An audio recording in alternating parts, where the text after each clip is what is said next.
series for the day. The first versus the second seed, Team Liquid ID up against RRQ Hoshi.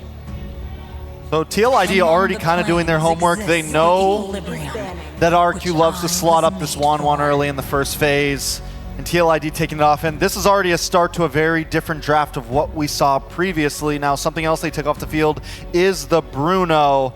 Now, Leo, do you think the prio of this match is going to be way different than the prio of last match? How the Joy became so important, how the Bruno became so important. Do we think it's going to be a completely different playing field here? Oh yeah, for sure. Already we're seeing a lot of, how do I say, tailored bans for each team and specific picks coming through. Not a single Jushin was showed in the first series today, so that is the priority. Giving it over to Yehezkiel. RRQ, what they can trade for is, what, a Hilda? That's a breakout pick from that season of MPLID. You also have the Hylos still out and about. Suyo still there. Joy as well. And the Cho, which still can be flexed, roam, or the XP lane. But with that Zushin first pick, I mean, we've seen how much of a threat it can be, right? The crowd control, able to have a massive AoE range to give a lot of teams trouble. There's a reason why this hero's banned out majority of the time. And a quick response back from RRQ Hoshi. There goes that Cho with the Valentina alongside. I like the Valentina, I like the Cho, and I like how they don't slot up the jungler first, because what we learned from the last series is it's rock, paper, scissors out there right now. And if you slot it first, with the way the bans are looking, there's still plenty of counter options in there. TLID, on the other hand, is going to be the one who has to do it. They pick up the Hilda, they pick up the Suyo. If I'm RQ at this point, do we lock in the Joy? Win rate on Joy is still very good, especially against its rock, paper, scissors contemporary. And there it is, putting it in the hands of the Mercenary. I don't see this getting flexed. No way. I don't think Dyron is the kind to pick it up just because it's clear as day. This is going into the hands of Sutsujin. Going into the ban, second phase. Coach Kez taking out the Belleric, which is, again, a solid counter to the Joy and the Cho. You just stand in the middle, rather than Dryad. The only one. Stop this nonsense. This is going to be challenging. I mean, already having the Cho on your side, that was something that could have gave the Joy a little bit of trouble, but now it's going to work in RRQ Hoshi's favor. You know who else is available? The Tig. And I wonder if TLID is going to try and take that away, because if they lock in that Tig, they flex this Cho into the XP lane, they have some great defense, especially with the Hilda, who's going to want to invade in that jungle. But Joy, we've seen the mobility, we've seen the farm rotations. It's hard to match up with. Now, I will say this, one of Edoc's signature picks is the Cho. Big chance. I think they keep it on him. I do think, I mean, there is the flexibility possibility, but Edoc Cho is, it's known. It's considered, you know, like the pick for Edoc here, and RQ loves to slot in. What's surprising me is they didn't lock in gold early. They saved Skylar for last, and at this point, I think they saved Skylar for very, very last. They probably lock in EXP here. Maybe they go for the swap and lock in Roam, but they decide to go for the Gatot, which, like I said, I think that's going to be EXP, and now TLID has to respond. What do they put on the Invincible? Aaron Shaky once more confirmed to have no deaths in the past 6 games here at M6. Still open is the Beatrix. You want to put the Beatrix on Aaron? Or the Natan. I mean, both of them still up for grabs. Right now, you are going to have to worry about a heavy dive-centric composition from RQ Hoshi. Not only do you have the AOG from the Gatot, but you also have this Cho, who's going to dive in and look for those solo pickoffs and isolation plays. And then on top of that, you have the Valentina to kind of worry about as well. Right now, not really the best ultimates, I'd say, for the Valentina to profit on so far. They go for like Hylos and Hylos Natan, or Hylos Beatrix, Hylos Harith, or Chip. Whoa! All right. Big change up. So far, we've only really seen Chip use as a specific answer or a strat-defining, rotation-defining pick. And of course, the return of Harith. What do they close the draft up with? A Claude. What are they trying to find here? Well, I mean, you get the Purify, you get the Escape, you have some ability, you have mobility, and if there's, you know, Skylar's up there in the echelon where he could pull it off. All right. Gentlemen, the draft has been settled. Game's about to begin. Let's throw it over to Ingan and to Naisu. Thank you so much, panel, for breaking it down. Welcome back to the English casting desk here again. I'm Naisu, and this is Ingan, and we're ready to bring you the second match of the day. Maybe we get 5 games again. Ingan, you know, we just had an amazing series conclude with Fnatic Onyx locking in the top 4. Now, one of these teams fighting to be the first one, at least from Indonesia, to move forward to the top 4. How are we liking the draft here? You know, I like the fact that there's a chip. Chip has been utilized a lot by highly macro teams in terms of getting the objectives that they need, and at the same time going for the split pushes. So it's interesting how TLID will play upon this chip. We'll see if the chip's going to work or not. It's the Kings versus the Champions. Who will reign on the world stage? And it starts here in game number 1. Again, a best of 5 to decide the fate for the 2 teams from Indonesia. Taking a look once again, the matchup. We always get a good glimpse at the junglers, and we saw the talk that led into this match. And, you know, Edok, man, we've seen him so much on the Cho. A lot of teams, they have decided to go ahead and deal with this pick, make it work. It does give a lot of crowd control, obviously, but the pick-off potential is great. Early on, too. I mean, it looks like they're already making moves. Okay, they're trying to make a move on to Edok. Edok has to walk away. Here comes the Revitalize, though. And now RRQ, Hoshi turning things around, might be able to work on Widdy. Here comes Yesgil with a Lantern Flare. Gonna try and work on Dryer, and they're not even done, though. A lot of sustain, a lot of damage, but here comes Sutsujin, though. Not yet level 4, but they're able to take down a Widdy. An aggressive start from TLID and RRQ. A 1-for-1 trade. Fabian, little stutter step there, but now still going to break it out. Sutsujin taking a couple shots with the Soul Sever. He gets punished. It's a double already for Fabian. Flava Fav, a double kill. A bit of an overextension then from RRQ Hoshi. Even Sutsujin isn't level 4 yet. So that was just a huge play coming in from Fabian. I mean, such an extended skirmish already. You know, that's what that really broke out to, and that's where you play on the part when you have a Revitalize available. Mind you, we've been seeing teams do this where they have the double Revitalize options, and that's Team Liquid this time around. And even Dyrant, you know, he had his own, but that's what those fights and those early skirmishes are going to do. Now, how does that play into the first objective? A little bit of a lead right now for Team Liquid ID, but the fight might break out. Widdy does take a couple shots. Lantern still to throw everybody from RRQ around, but the turtle is up, and now it's going to be started up. Both teams getting in position. Fabian will hold the turtle, half health for now. Even now, Sutsujin isn't still level 4, so Fabian might be able to get the turtle, a free one for TLID, and no trade once again from RRQ Hoshi. What's difficult here for RRQ Hoshi, hold on, Aran, okay, Edok's out of there, is not only playing against double Revitalize, but also the Purifies that are available here. They have to be able to go ahead and follow through with the catch. Oh, not even that. But also just playing against Widdy the Wise. The chip has worked for some teams, and honestly for others, it's also been a weak point. It's kind of double-edged sword when you pick up this chip and you bring it to a certain draft, a certain gameplay style. Now up top, still the focus trying to keep Sutsujin under control on that Joy pick, but that's the thing. I'm really interested to see how Team Liquid decides to go ahead and use the chip. It's literally bringing in the cavalry to some of the fights. But are the punishes enough? Does RQ have enough to go ahead and punish when that shortcut comes through? Honestly, it's just a bonus if ever Widdy performs or executes a beautiful shortcut. Because right now, looking at the gold level gap of Fabian and Sutsujin, that's 2 levels ahead for the Suyo. And we all know Sutsujin with the Joy, it's gonna scale up later on. But how will you make it reach if this is TLID? The aggression just keeps on continuing and continuing for TLID. For RQ, they're going to hold on to their own shortcut. That's always an option that Rins has with this Valentina pick. Really just not too anything too crazy happening. Even the fact that you have Edok on the Cho, it's kind of just getting stopped in his tracks just because of Yehezkiel has this Jushin. We've seen this quite a bit. They're able to go ahead and just stop Edok from trying to set things up. But really, you don't really want to unless Sutsujin has the ability to go forward. Fabian will keep Edok in check. Purple buff's up now, so we'll see. He's got to be able to secure that, but this is just what's going to continue to happen. You already talked about the level gap, but Fabian now working on this purple buff, and that's just going to go ahead and get taken. Turtle's up. Meanwhile, Sutsujin working on the orange. It's going to get spotted out. They might break into a skirmish. They'll fight. They're going to commit. The way of the dragon. Aran has to use the Revitalize. Here comes Yesgil to the rescue with the Crimson Beacon. Gonna catch. Oh, AOG used defensively. No casualty for RRQ Hoshi, but you can see already how much lead TLID has to the point that Aran, even if he overcommits, he's not going to fall down. He's going to do his job properly, which is to delay and delay as much as possible the Joyce power spike later on.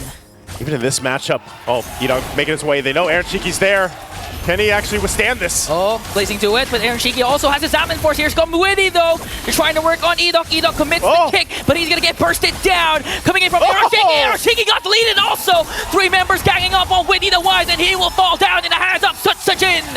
There's RRQ Hoshi. They get 2 kills in the exchange. It looked like the shortcut came through, but the mid turret did get taken down as Team Liquid ID gets an objective.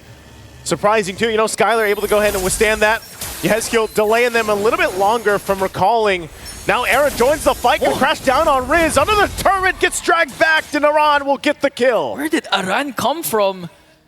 All of a sudden, Riz just got bursted down, and TLID, they already got the mid lane turret. Okay, Edok commits the kick onto Flava Fave. Will he be able to escape though? Here comes the Sever. It's gonna hurt quite a bit. Aran still has the power of Wilderness.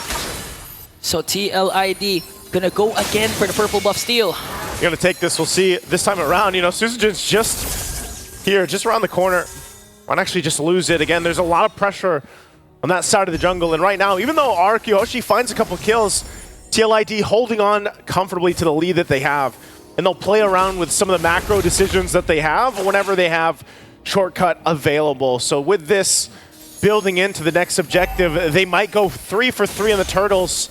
And it's up to RRQ Hoshi to decide on how they want to approach this. They might just give up all 3 turtles and just try to play catch up. We know that Skylar on the Claude needs more time to build up to get the items that he needs in comparison to a Harith for Aaron Shiki. Well, right now, turtles up. Radiant Armor is locked in now for Edok. That might help him dealing a little bit with this, the Jushin across from him, but so far we really haven't seen those setup kicks that we're looking for from Edok like we've seen previously, as now the 3rd turtle is locked in, secured for TLID. Yeah, and I actually like to go back to your point, because the reason why Edok is having a hard time or having trouble with finding those angles is because of the constant pressure Yehezkiel has been putting onto him. And even Aran, every single burst that he can find, he's going to go in and try to get Edok out of position. So far, TLID, not just controlling all the neutral objectives, also getting a lot of ground covered for their side. I'm surprised at just how methodical this is, and that's why it's a little bit slower paced, just because TLID, they know their advantage. They can go ahead and play around the macro level. They don't have to force any fights. A lot of the times, they're just kind of responding. As long as they keep Edok in check and he's not doing what he has to do on the Cho, they don't really have to force anything. They just whittle down the turrets, get the space they need, focus on taking the buffs if they can, or at least putting pressure there, and just continue to build up. I mean, nothing action-packed has happened in the last 2 minutes or so, but they continue to build up on the gold lead that they have. So it's RRQ Hoshi that has to kind of stop the bleeding here. Okay, electrifying beats for Sutsujin. Just trying to keep TLID at bay. They might go for Edok. Lantern Flare is going to connect, forcing Edok to use the flicker. Here comes Rinso. He has his own Crimson Beacon. And now RRQ Hoshi still standing their ground. They're not going to let the 2nd-tier turret get taken down. Now they hold on to it, but again, they're just really holding on at this point. Now waiting for that lore to come up, and with TLID having the lead they do, they should be able to go ahead and secure things. Finally working on the tier 2. They'll whittle this down a little bit with Aaron Shiki. It looks like RRQ Hoshi doesn't want to let it go, though. They will clear out the lane and keep the turret up. But still, the rest of the pressure is just going to stay there again for TLID, and knowing that they can just let RRQ Hoshi respond. This time, Rins is holding on to his own beacon. Edok, though, takes a couple shots. Aaron's going to jump in. Commits the power of Wilderness. Now he has to walk away. Because he has to respect the damage coming in from RRQ Hoshi, but that was more than enough for TLID to secure higher ground in this Lord pit. Again, they're just really controlling the mid lane, the bottom lane, and now even the minions are going to take down the bottom lane turret. You can see that. Again, a previous record, it's beaten by 1 second now. Fastest level 15, and that's just going to be another objective. But they go in with a shortcut. Are they going to be able to follow through? That's already the Lord taken. The shortcut to come up. They don't get any kills, but they might fight here. They commit the kick, but is it going to be enough? Though Skylar goes in with a blazing duet. Aaron Shiki onto the backline with his Salmon Force, going to be able to take down one more. AOG going to be used up defensively. Yehezkiel on the other hand, going for Jiren. They're going to evade a potential death, but Fabian says no, we want more, and brings down 2. Oh man, you heard it earlier. He said, be careful. goes in, gets a kill, and now with the Lord in favor, it's looking a little dire here for RRQ Hoshi, trying to defend the base. Okay, they're ganging up on E-Dog. Lantern Flare is there. E-Dog has to walk away. The damage chunking up a lot of his health. Energy shields will be popped in the middle lane. And onto the bottom lane, RRQ Hoshi. They have to think about how to clear out this Lord as fast as possible without suffering any inhibitor turret takedowns. Here, they might be able to go ahead and clear this out. Again, only the first Lord, RRQ Hoshi, makes work of it. But they do lose space, more space around the map. They already didn't have a lot to work with. But that gold lead continues to build up as Team Liquid ID just keeps punishing RRQ Hoshi's positioning, and that's all utilizing the shortcut. I mean, that's exactly what it is. You know, 1 minute they're taking the Lord, next thing you know, here comes Team Liquid ID through a portal, crashing down. And RRQ Hoshi, they don't have an answer for it just yet. You know, even Skylar, he needs time to continue to build up. He's got the Corrosive Scythe and DHS still working on the next last item here to really come online, that Trinity for the Claude. So they're just kind of lacking some damage. Part of that was in due too, that Suzujin was just, he had a hard time in the jungle, man. He was gapped early on and until now, quite behind Fabian. Yeah, the first 2 kills that Fabian picked up onto the early game was really crucial because that opened up a lot for TLID, not to mention that they were able to take down the mid lane turret even before the third turtle respawn. So Suzujin's jungle has been exposed rapidly, and I just noticed Aaron Shiki already has a death. And now they're trying to go for Yizical, forced to use the Crimson Beacon. Skylar going in with a Blazing Duet. Now they're going to work on Fabian. There's the kit, but Witty goes in with a shortcut. They're going to be able to break down Yizical and Fabian. Here comes the Kingdom, trying to answer back, working on Aaron Shiki. Rin's used to the Crimson Beacon to walk away, but Dyron, though, is going to get caught, though, by TLID. For the price of Skylar, they were able to take down Yezkiel and Fabian. There we go, RRQ Hoshi able to find something. Yes, Skylar went down, but that was a fight that they decided to take. They jump on in, and they follow through from Dyron. But man, do they have ground to cover. Even looking at the gold rankings here between the heroes and the lanes, they have a lot of work to do. Even for Skylar, like I mentioned, he was nearly there for the 3-item power spike that is for the Claude, which just locked in the golden staff, but you don't want to go ahead and lose all those fights. If they can get a couple kills, that's great, but can they actually go face-to-face in a team fight for the Lord? It might be better for them to go ahead and continue to try to farm up, buy some more time in this game because of how one-sided the early game was. TLID will go ahead and start this up, and this is going to be a quick one. Already half health on the Lord, and RRQ Hoshi going to be too late to get in this side of the map. They will try to get the purple buff at least. You can see that too. Aaron Shiki picking up Divine Glaive enough too, just to take Dyron down, you know, to half health. So that's what's in store for RRQ Hoshi as they get ready for this defense. Now, Ingon, are they going to get past this? Are they going to get past this Lord push in, being down this much? I mean, it's still possible. Although I believe they're gonna suffer inhibitor turret takedowns. But again, I do want to commend Aran because Aran has been covering a lot of ground, providing a lot of vision for the side of TLID without even being taken down even once. 1-0-4 with the Hilda. Now the Lord later on will siege in the bottom lane. Let's see if RRQ Hoshi, the Kingdom, can they defend it? RQ's gonna have to do it. They get prepped and ready. Rin's holding on to the beacon himself, and Aaron Shiki jumps on in. Lord still making its way down the bottom side to clear out the waves. Edok doesn't want to use the kick just yet, holding on to the Way of the Dragon. Conceal. Lord's going to go push in. Conceal going to be used, but still keeping things under control, taking their time. Bottom turret now down. RRQ Hoshi will clear that out. Mid-wave now pushing in. We're going to take this. Conceal's already going to be used. Oh, okay. Here comes Arando onto the back. Edok commits the kick.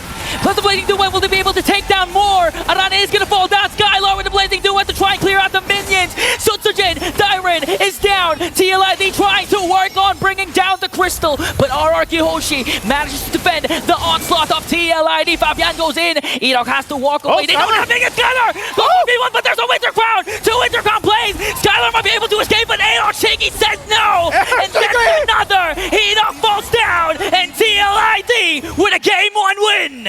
What a play, and Aaron Shiki coming in at the end to get the triple.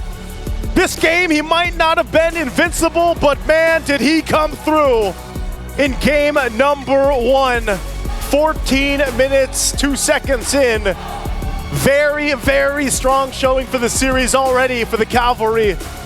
And it looks like RRQ Hoshi, the Kingdom, will have to readjust from this, come together and be able to secure Susujin in the jungle a little bit earlier on, because that was where things fell apart the early game.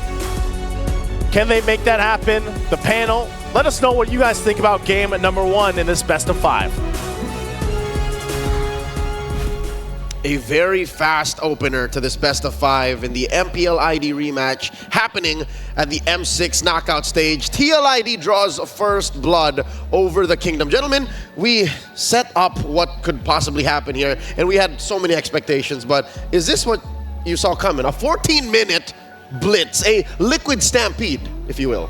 Yeah, Stampede at its finest. I did not expect that. I didn't even expect the chip to go into the hands of Witty, and just the shortcuts were huge in this game, and not to mention Azushin by his side. It's what a friend of ours, Ray Ash, would call a Witty party. Ain't no party like a Witty party, like just a single press on the shortcut and everybody's in. Yeah, Team Liquid ID was oiled up and ready to go. They were oiled up. Oh. There you go. They were ready to go. That's what you were asking. It's like, They had Fava Flav on the Suyo, the Blue Yo. The Ghost. Which normally, we talked about how Joy does so good against it, but there is one key factor to that.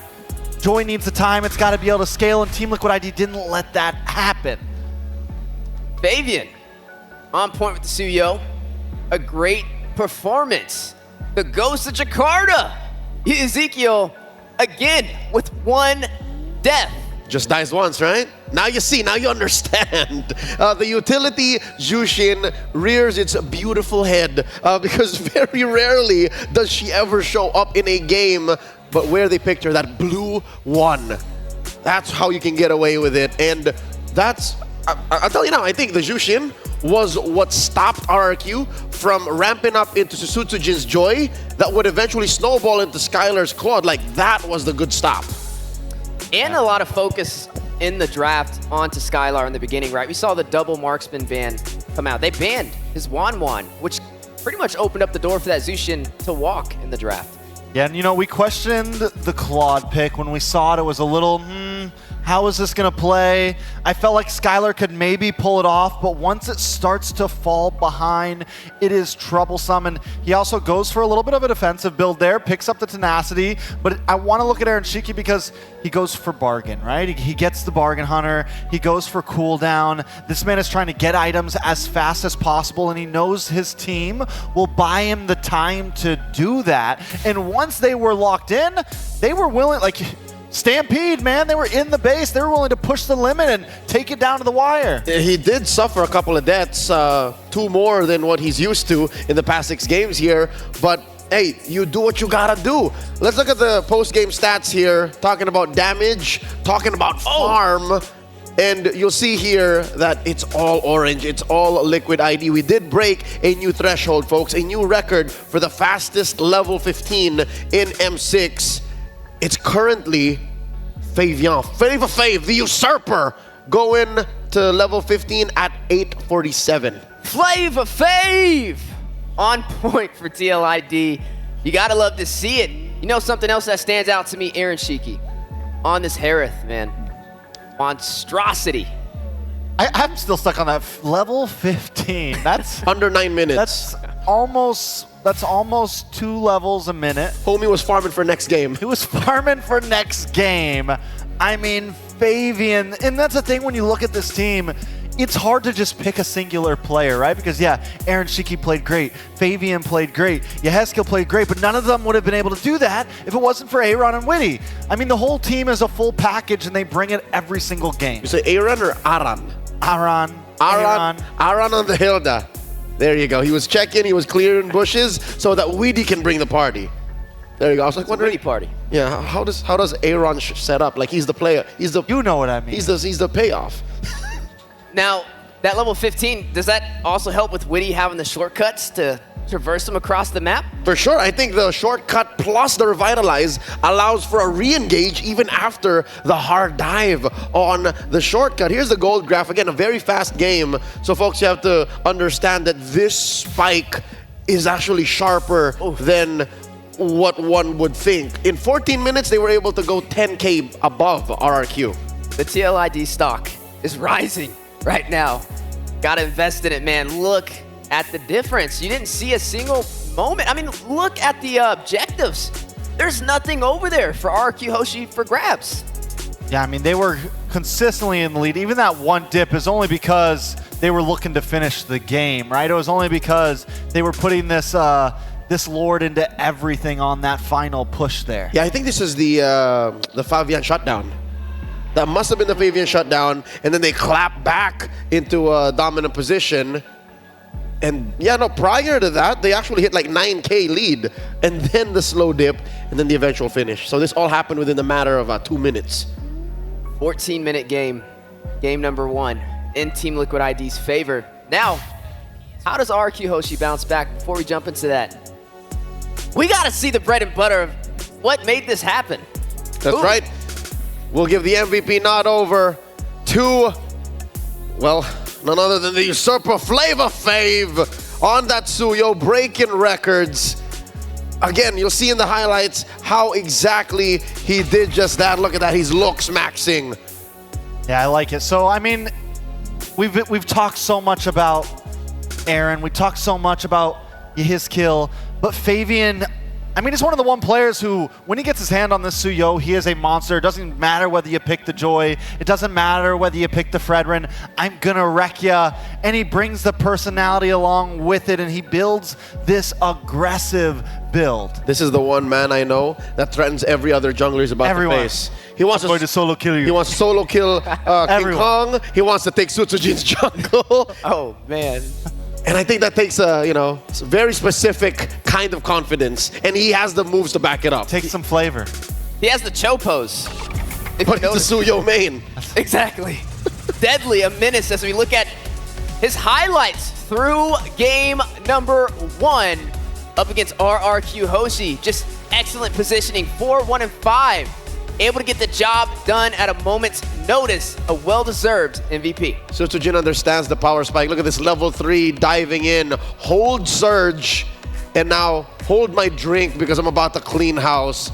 This was an interesting trade. Look at the trust between Favian and Aran. Like, if that's a match I would play as a Suyo, I would have backed out. But no, they trusted each other. They listened, and I don't know, is it just me, or was Sutsujin not as careful as he said he would be in the M chat? Oh no, yeah, that was all part of the plan, right? That was all part of the plan. It's like, we can be humble, we can be careful, but I still want to solo kill you. You know, I still want to take you out, and the comms are there, and this is what I mean when I said Team Liquid ID just feels like they're getting cleaner and cleaner and cleaner as they move through M6. Their comms are on point, the teamwork's on point, and even at this last play, it's like whoever pops it first ends up winning out, and Favian hits the winner crown, takes it all. That's what I'm saying, gentlemen. That's exactly why I predicted for Liquid, is because of